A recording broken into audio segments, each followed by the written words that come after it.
is Bob with RealTVFilms.com. We're in Austin, Texas, covering the South by Southwest Film Festival. We've got Doug Benson here. He's in a movie. He's going to tell us a little bit about it. Super High Me. Yeah, it's called Super High Me, and it's like Super Size Me, but with pot instead of McDonald's. Nice. Yeah, I smoked marijuana all day, every day for 30 days, and we got most of it on film, and then edited it down into movie length, and people can see it. Right. Now, tell me a little, I know you got your idea from the movie Super Size Me, correct? Yeah, that's totally where I got the idea to totally rip that thing off and steal that Morgan Spurlock's idea of doing something, that's theoretically bad for you for 30 days. Right. But I fared much better than Morgan. I never threw up, and I never had to eat McDonald's. Well, I mean, people say when they smoke pot, they get hungry. So did you ever head to McDonald's afterwards? That's true. We did go to McDonald's a couple of times because I have an issue with McDonald's that you can't get McGriddles in the afternoon, right, when they would really hit the spot. So we did film me going into a couple of McDonald's and insisting that they give me a McGriddles, and the people at McDonald's are such robots. There was no drama occurred. They just go, "No, you can't have it." And I'd be like, "Come on, give me a McGriddle." No. Right. And so that it wasn't interesting enough to put in the movie, but maybe a DVD extra someday. Perfect. Now, tell me a little bit about covering yourself on a personal level. I mean, putting it out there. You get high and you do it on a daily basis. How did family and friends accept that? How did friends? Whoa! Back up. I get high. Where did you hear this? Well, I was just curious because it's like I try to keep that I don't talk about it too much. So was that a big deal for you? Yeah, it was kind of a big step to say, like, oh, I'm going to be in this movie where I'm just high all the time, and before we made it, I was worried that I would do or say something stupid when I was high, but as it turns out, I say and do stupid things, high or not, so might as well take advantage of it and let people be entertained by it, and fortunately it all worked out okay. I didn't do anything too crazy while I was high. Because it's not, I was talking to somebody earlier today about how if you made a movie where a guy just got crazy ass drunk all day, every day for 30 days, right, first of all, he wouldn't live through the whole 30 days. And secondly, his life would just be ruined. He'd ruin every aspect of his life. And in this movie, we show that, okay, so I don't remember some things, and I get kind of hungry. Right. And that's pretty much as bad as it got. I gained 8 pounds during the 30 days. Oh, interesting. Yeah, and burned it off in 2.5 hours. Right. Now, now tell me about your personal opinion of marijuana. Does it play a role in this documentary? Do you talk about your personal opinion? My personal opinion about marijuana is that it's wrong and you should not do it. Okay. Especially kids. Right. Should not do marijuana. But if you're a 27-year-old, let's say, and you go into professional stand-up comedy and you're traveling around the country with your friends, that's a good time to smoke. And and that's what happened to me. I didn't start till I was 27. Right. And I'm not going to quit till I'm dead, probably. Right. If this movie didn't kill me, I think I can handle it. Right.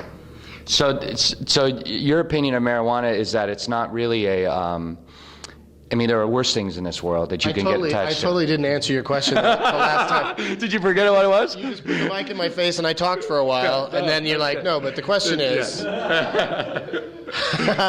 how do you personally feel about marijuana? And here's how I personally feel. I feel that there are people out there who are sick with cancer and AIDS and depression, who marijuana helps them, and they can do it in the privacy of their own homes and not bother anybody. And so I feel like, why can't those people have it? And then as long as they're having it, and the rest of us may get to have it as well, that just enjoy it. Right. Because that's certainly what I am. I don't really need it for medical purposes, but I like it, makes me happy. And so I do it, and that's still, this isn't a message movie, it's a comedy, but you do, learn a little bit about how medical marijuana works in California, and that I'm certainly for that. Right. I think we should have that, Right.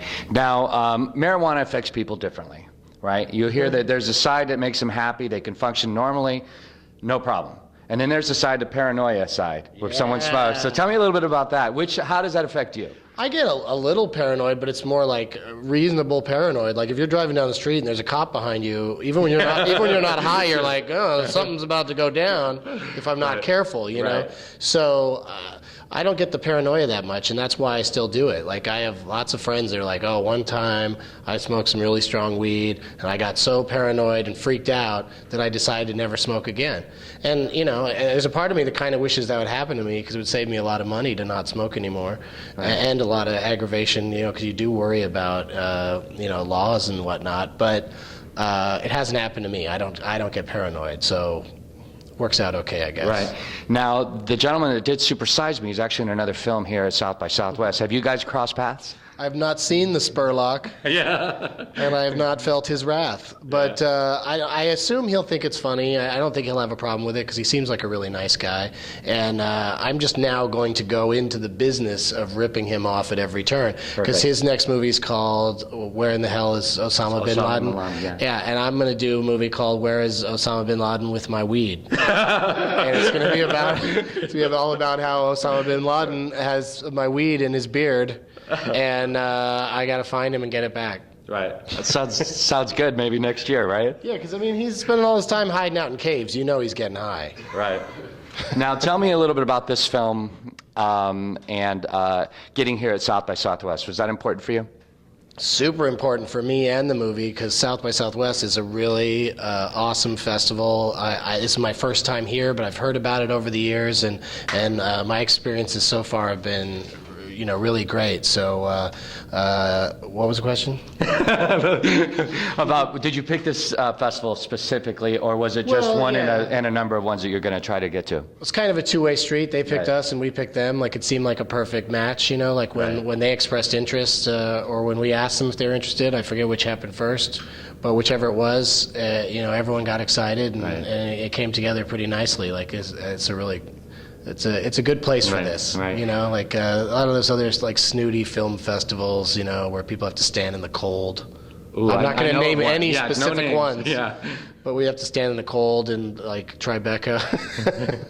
No, that's like in a nice time of year, isn't it? But anyway, those other festivals, you know, it's great. You know, if they wanted us, we'd probably go, but you know, this just worked out. Well, we appreciate you taking the time to talk to us. It's been a pleasure meeting you. Best of luck with your film. I know it looks hilarious. I can't wait to see it. Thank you very much, Doug. Thank you. All right.